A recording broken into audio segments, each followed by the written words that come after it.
الكريم أما بعد أعوذ بالله من الشيطان الرجيم بسم الله الرحمن الرحيم لقد كان لكم في رسول الله أسوة حسنة صدق اللہ العظیم۔ تمام تعریف اللہ وحدہ لا شریک کے لیے ہے۔ محبت کے ساتھ درود پاک پڑھ لیں۔ اللہم صلی علی سیدنا شفیعنا مولانا محمد مبارک وسلم صلاۃ و سلام علیک سیدی یا رسول اللہ صلی اللہ علیہ وآلہ وسلم۔ معافی کے ساتھ غلط روش سے منازل کا بود بڑھتا ہے، اس کو چھوڑ دیجئے دوسرا لے لیجئے، بہت پیارا ہے۔ عشق قاتل سے مقتول سے ہمدردی بھی، عشق قاتل سے مقتول سے ہمدردی بھی، یہ بتا کس سے محبت کی جزا مانگے گا، یہ بتا کس سے محبت کی جزا مانگے گا۔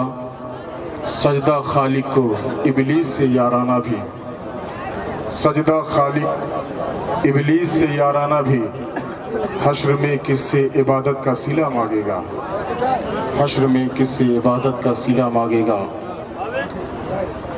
حضرات محترم، رحمت عالم کانفرنس سجایا گیا، آپ تشریف لائے، جس مقصد کے تحت آئے تھے آپ کو مل گیا، آپ چلے گئے اور جانے والے جا بھی رہے۔ آج جو حالات ہیں ہمارے، اس کے ذمہ دار ہم خود ہیں۔ ابھی حضرت سید صاحب قبلہ نے تقریر کی، سید صاحب قبلہ نے تقریر کی، میں وہاں بیٹھ کے سن رہا تھا۔ حضرات محترم، میرے ایک بھائی نے ابھی کہا حضرت کھڑے ہو جائیے، سلام کر لیجئے، سلام دعا ہو جائے۔ میں نے کہا بہت اچھا، گورکھپور سے میں اسی لیے آیا ہوں کہ یہاں سلام کر کے پھر واپس چلیں، ہے نا؟ واہ بھائی، زیادہ سے زیادہ 5 سے 7 یا 10 منٹ آپ کے سامنے میں رہوں گا۔ بس ایک بات آپ اپنے گاٹھ باندھ لیجئے، ہماری زندگی اس وقت کامیاب ہے جب ہماری زندگی کا ہر لمحہ مصطفیٰ کی سنتوں کے مطابق گزرے گا۔ جہاں تک مجھے معلوم ہے عرس کے موقع پر اس محفل پاک کا انعقاد ہوا ہے۔ قرآن پاک کے 13واں پارہ سورہ یوسف شریف میں آیت نمبر 111 ہے، غوث اعظم کی نسبت سے سمجھ لیجیے۔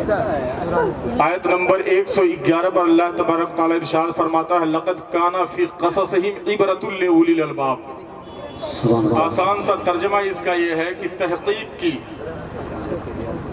اللہ کے محبین بندوں کے قصوں میں ہمارے لیے نصیحت کی باتیں ہیں، اور نصیحت کی باتیں وہ چیز ہوتی ہیں جو ہمیں کامیاب کر دیں۔ حضرات محترم، آپ ان کے روضے پر نظر ڈالیے، ایک قبر وہاں پر ہے، اور قبرستان میں ہزاروں قبریں ہوتی ہیں، لیکن اس ایک قبر پر ہم جاتے ہیں بڑی محبت سے، عقیدت کے طور پر کبھی کپڑے کی چادر کبھی پھول کی چادر پیش کرتے ہیں اور ادب سے جھک کر ان کی چوکھٹ بھی چومتے ہیں۔ لیکن کیا کبھی قبرستان میں جاتے وقت ہم نے قبرستان کا بڑا سا گیٹ چوما؟ کبھی چوما ہم نے؟ وجہ جانتے اس کی کیا ہے؟ یہ قبرستان والوں نے جو زندگی گزاری ہے ہماری طرح لا وبالی کی زندگی گزاری ہے، اور انہوں نے جو زندگی گزاری ہے مصطفیٰ کی سنتوں والی زندگی گزاری ہے۔ اور دنیا میں جو بھی نبی کی سنتوں والی زندگی گزارتا ہے اس کو بلند مقام ملتا ہے، اور ہماری طرح جو لا وبالی والی زندگی گزارتا ہے اس کی قبر پر کتے پیشاب کرتے ہیں۔ یاد رکھنا، جس طرح ہم زندگی گزار رہے ہیں، جو راستہ ہم چل رہے ہیں، جو طریقہ اپنائے ہوئے ہیں، نعت کی فضیلت پر میری تقریر بھی ہے، آپ یوٹیوب پہ سن سکتے ہیں، لیکن ہر چیز کا ایک طریقہ ہوتا ہے دوستو۔ یہ میں نہیں کہتا کہ نعت مت سنو، لیکن ہر چیز، صرف قرآن کی تلاوت کرنا منع ہے، اور صرف قرآن کی تفسیر بھی پڑھنا منع ہے، صرف فقہ کی کتابیں بھی پڑھنا منع ہے، اور صرف احادیث کی کتابیں بھی پڑھنا منع ہے، کیونکہ ہماری شریعت نہ صرف قرآن سے ہے، نہ صرف حدیث سے ہے، نہ صرف فقہ سے، ان ساری چیزوں کو جمع کرنے کے بعد تب شریعت کا وجود ہوتا ہے۔ آپ نے 8 بجے سے لے کر اب تک درمیان میں 1 گھنٹہ یا پونا گھنٹہ حضرت کی تقریر سنی، میں بھی وہاں بیٹھ کے سن رہا تھا 1 گھنٹہ، اور اس کے بعد آپ نے یہ جو 6-7 گھنٹہ نکالا ہے، آپ نے صرف نعت سننے میں نکالا ہے۔ میں یہ نہیں کہتا کہ نعت سننا غلط بات ہے، یقیناً نعت ایسا مرتبہ ہمیں حشر میں نعت کی وجہ سے ملے گا کہ شاید کسی اور وجہ سے وہ مرتبہ ملے، لیکن حضرات محترم نعت سننے کی وجہ سے جذبات تو بیدار ہوتے ہیں، لیکن مصطفیٰ کی سنتوں پہ عمل کرنے کا طریقہ نہیں ملتا۔ حضرت امام حسین کا بیان، ابھی منقبت امام حسین آپ پڑھ کر گئے، محمد علی فیضی صاحب، آپ کی آواز کو میں سلام کرتا ہوں، آپ کے جذبات کو بھی میں سلام کرتا ہوں، لیکن کیا امام حسین کی زندگی کا کوئی تیور یا کوئی نقشہ آپ کے سامنے آیا؟ میرا بادشاہ حسین ہے، یقیناً ہے، یقیناً ہے، لیکن کیسے ہے بتا سکتا ہے کوئی؟ آپ بتا سکتے ہیں میرا بادشاہ حسین ہے کیسے بادشاہ؟ کون سا کارنامہ حسین نے ایسا کیا کہ جس کی وجہ سے ان کو یہ خطاب دیا گیا؟ امام حسین ہماری محبتوں کا مرکز بنے تو کیسے بنے؟ امام حسین نے جو سفر کیا، آخری سفر کربلا تک تھا، اس سے آگے نہیں، لیکن شرق سے لے کے غرب تک ہر کوئی امام حسین کو کیسے جاننے لگا؟ نہ اس زمانے میں میڈیا تھا، نہ پیپر، نہ واٹس ایپ، نہ یہ کیمرہ ویڈیو، نہ انٹرنیٹ، کچھ بھی نہیں تھا، لیکن شمال سے لے کے جنوب تک، شرق سے لے کر غرب تک امام حسین کو جاننے والے کیسے ہو گئے؟ کیا آپ کو معلوم ہوا؟ نعت سننے سے کچھ پتا چلا؟ کچھ پتا چلا آپ کو؟ کچھ مسئلہ معلوم ہوا کہ ایک نماز میں کتنے سجدے ہوتے ہیں، وضو میں کتنے فرائض ہیں معلوم ہوا؟ نماز کے شرائط کیا معلوم ہوئے آپ کو؟ نماز کے فرائض کیا معلوم ہوئے آپ کو؟ مصطفیٰ کی سنتیں کیا کیا ہیں معلوم ہوئی آپ کو؟ جذبات اسی وقت کارآمد ہوتے ہیں جب سپاہی سپہ سالار کے کہے کے مطابق آگے بڑھتے ہیں۔ اگر سپاہی اپنی مرضی سے آگے بڑھتا رہا اور کتنا بھی جذبہ اس کا بیدار رہا، قسم خدا کی وہ سپاہی جو اپنی مرضی سے آگے بڑھتا ہے وہ گاجر مولی کی طرح کاٹ دیا جاتا ہے، لیکن جو سپہ سالار کے کہنے پہ چلتا ہے وہ میدان بھی مارتا ہے اور لوگوں کو بھی کامیاب کرتا ہے۔ نعرہ تکبیر، نعرہ رسالت، سبحان اللہ۔ حضرات محترم، نعت سننے سے میں منع نہیں کرتا، یا تو تقریر کرو یا تو مشاعرہ کرو، یا تو تقریر کرواؤ یا تو مشاعرہ کرواؤ۔ آپ نے جو کچھ کیا ہے نا، موبائل ہر کسی کے ہاتھ میں ہوتا ہے، موبائل ہر کسی کے ہاتھ میں یہ موبائل ہے، اسی سے میں سمجھاتا ہوں آپ نے جو کچھ بھی یہاں کیا ہے۔ ایک چیز، نماز پڑھنا بڑی اچھی بات ہے، اس کو بعد میں بتاتا ہوں۔ نماز پڑھنا بڑی اچھی بات ہے، لیکن ایک بات بتاؤ، نمازی کیا شیطان کے فریب میں نہیں پھنستا ہے؟ پھنستا ہے کہ نہیں پھنستا ہے؟ تو ایک جلسے والے شیطان کے فریب میں کیوں نہیں پھنس سکتے بھائی؟ شیطان کی کوشش یہی ہوتی ہے، نماز تک پہنچ گیا، نیت بھی باندھ لی، دھیان بھی لگا لیا، سب کچھ کر لیا، نہیں نماز توڑوا سکتے، نہیں مسجد سے نکال سکتے، لیکن اس کے خیال کو اس سے یہاں سے نکالو، اس کے ننیال پہنچا دو، سسرال پہنچا دو، ددیال پہنچا دو، کھیت کھلیان میں پہنچا دو، مارکیٹ میں، بازار میں پہنچا دو، ہو نماز میں، اللہ کے سامنے، اللہ سے بہت قریب، لیکن شیطان نے آپ کو سسرال میں پہنچا رکھا۔ میں یہ نہیں کہتا کہ نعت بری بات ہے، بالکل قطعی طور پر نہیں، بالکل نہیں، کیونکہ میرے سرکار نے فرمایا الصحابی کالنجوم بأیہم اقتدیتم اقتدیتم، میرے صحابہ ستاروں کی مانند ہے، ان میں سے کسی کی بھی اقتدا کر لو گے کامیاب ہو جاؤ گے۔ اور حضرت حسان ابن ثابت کو نعت کی بنا پر ہی جانا جاتا ہے، مداح رسول تھے حضرت حسان، تو نعت پڑھنا حضرت حسان کی سنت ہے، اور نعت پڑھنے کی وجہ سے ان کو منبر رسول ملا، ان کو منبر رسول ملا، جو نبی کی حیات ظاہری میں کسی صحابی کو نہ مل سکا، کسی صحابی کو نہ مل سکا دوستو، لیکن حضرت حسان کی زندگی سیرت کی کتابوں میں بند ہے، موجود ہے۔ لیکن ایک بات میں بتاؤں، حضرت حسان کو میرے مصطفیٰ نے کہیں مبلغ بنا کے نہیں بھیجا تھا، مبلغ بنا کے بھیجا تھا، جو ان کو بنا کے بھیجا تھا جو قرآن و احادیث کے مطابق مسائل جانتے تھے، ان کو بنا کے بھیجا تھا۔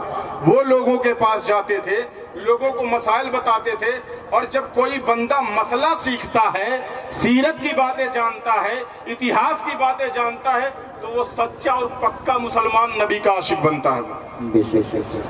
اور ایک بات یہ بھی آپ دھیان گانٹھ باندھ لیں مسلمانوں، جب تک نعت سنتے رہیں گے، جذبات یقیناً بیدار رہیں گے، لیکن جب تک تقریر نہیں سنیں گے آپ مصطفیٰ سے قریب نہیں ہو سکتے، کیونکہ مصطفیٰ سے قریب ہونے کا ڈھنگ، طریقہ یہ صحابہ کی زندگی میں ملے گا، اور صحابہ کی مکمل زندگی کو اشعار میں نہیں ڈھالا جا سکتا، اس کو بول کر نثر میں بتانا پڑے گا۔ تو میں یہ عرض کر رہا تھا دوستو، یہ موبائل ہماری زندگی میں بڑا سپورٹنگ کام کرتا ہے۔ اسی سے میں آپ کو سمجھاتا ہوں، جو آپ نے یہاں کیا، وہاں میموری لگی ہوئی ہے، اس میں سب ریکارڈ ہو رہا ہے، ریکارڈ کر رہے ہیں، لے کے جائیں گے، یہاں ریکارڈ کیا ہے، لے کے جائیں گے اپنے گھر پہ اطمینان سے، یا اپنے اڈے پہ اطمینان سے بیٹھیں گے، اس میں کاٹ چھانٹ کریں گے، جو مطلب کی چیزیں ہیں ڈاؤن لوڈ کر دیں گے۔ میموری میں گیا، یہاں سے چلے جائیں گے، لیکن وہ میموری میں محفوظ رہے گا۔ اپنے گھر پہ بیٹھ کے آرام سے دیکھیں گے، جو یہاں ہو رہا ہے سب دیکھیں گے وہاں پہ گھر پہ، اس کے بعد ڈال دیں گے نیٹ پر، اس کے بعد انڈیا پاکستان جہاں کا بھی آدمی چاہے اس کو نیٹ کے ذریعے سے دیکھ سکتا ہے۔ جو چیز ایک مرتبہ میموری میں لوڈ ہو گئی، جب تک ڈیلیٹ نہ ہو تب تک اس کو دیکھا جا سکتا ہے۔ ایک انسان نے ایک میموری بنائی، تو اس میں جو چیز ڈاؤن لوڈ ہو گئی جب تک ڈیلیٹ نہ ہو دیکھا جا سکتا ہے۔ تو کبھی اپنی باڈی پہ آپ نے غور کیا کہ اس فنکشن میں بھی، اس باڈی میں بھی اللہ نے دو میموری فٹ کر رکھی ہے؟ کبھی غور کیا؟ ایک میموری یہاں دہینے کندھے پہ لگی، ایک میموری بائیں کندھے پہ لگی۔ وہاں فتح محمد بھائی بیٹھ کے ڈاؤن لوڈ کر رہے ہیں، یا کرامن کاتبین بیٹھ کے ڈاؤن لوڈ کر رہے ہیں؟ سب کچھ یہاں ڈاؤن لوڈ کر رہے ہیں، یقیناً ڈاؤن لوڈ کر رہے ہیں۔ اور نوشاد بھائی کہاں کے بھاگے کیا؟ نوشاد بھائی سے اللہ حشر میں پوچھے گا، رحمت عالم کانفرنس آپ نے کروایا تھا، علماء کو آپ نے بلایا تھا، رحمت عالم کانفرنس میں لوگوں کو مسئلہ مسائل سکھانا تھا، لیکن صرف رات بھر نعت سنا کے کیوں بھیج دیا؟ یہ سوال ہوگا۔ حشر کے میدان میں سب کچھ کھلے گا، جو کچھ بھی یہاں ہوا۔ جو 1.5 گھنٹے تک محمد علی بھائی نے نعت پڑھی ہے، محمد علی فیضی صاحب نے نعت پڑھی ہے، حشر کے میدان میں وہ بھی اوپن ہوگا۔ جو آپ نے اتنے دیر تک سب کچھ سنا ہے وہ بھی اوپن ہوگا۔